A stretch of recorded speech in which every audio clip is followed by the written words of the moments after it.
The X Interview, hosted by Global X from the SCOL World Forum.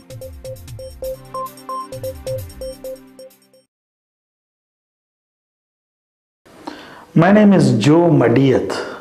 I am the Executive Director of Gram Vikas. I am also the founder of this NGO based in the eastern part of India in a state called Orissa. And this state is unfortunately the most underdeveloped state in India.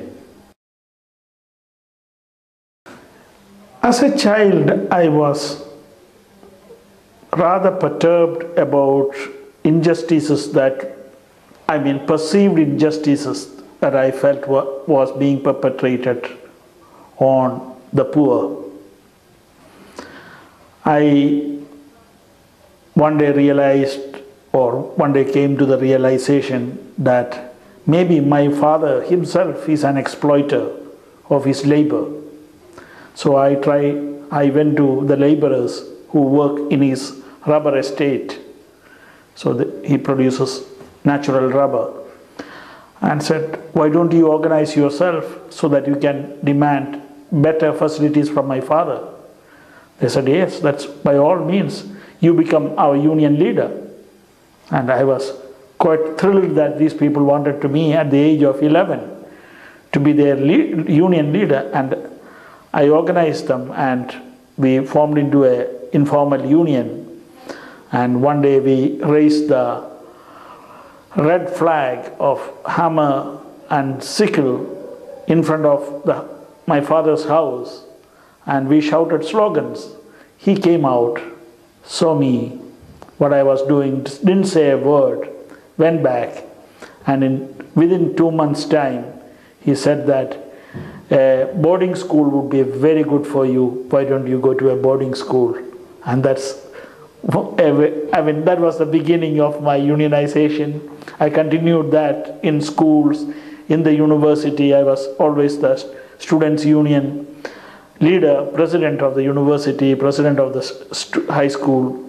And that was, at that time, excruciating experiences. But now looking at it, it was an interesting experience.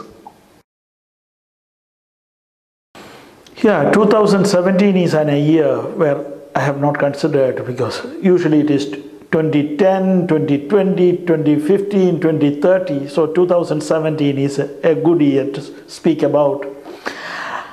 Well, as far as I am concerned, I hope that in rural India by 2007,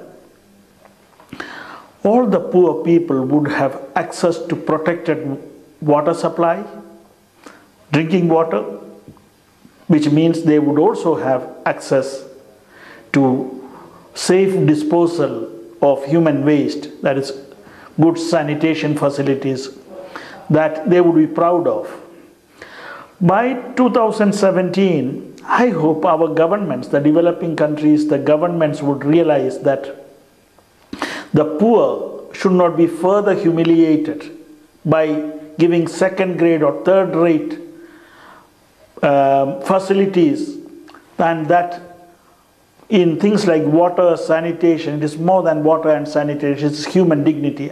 And I hope by that time, this element of human dignity we are able to embed in the minds of the people. But more than that, the policy makers, the politicians, the bureaucracy, they will understand that it is not handing out facilities that is required, but giving the people a feeling of dignity. Global X is also on Social Edge at socialedge.org.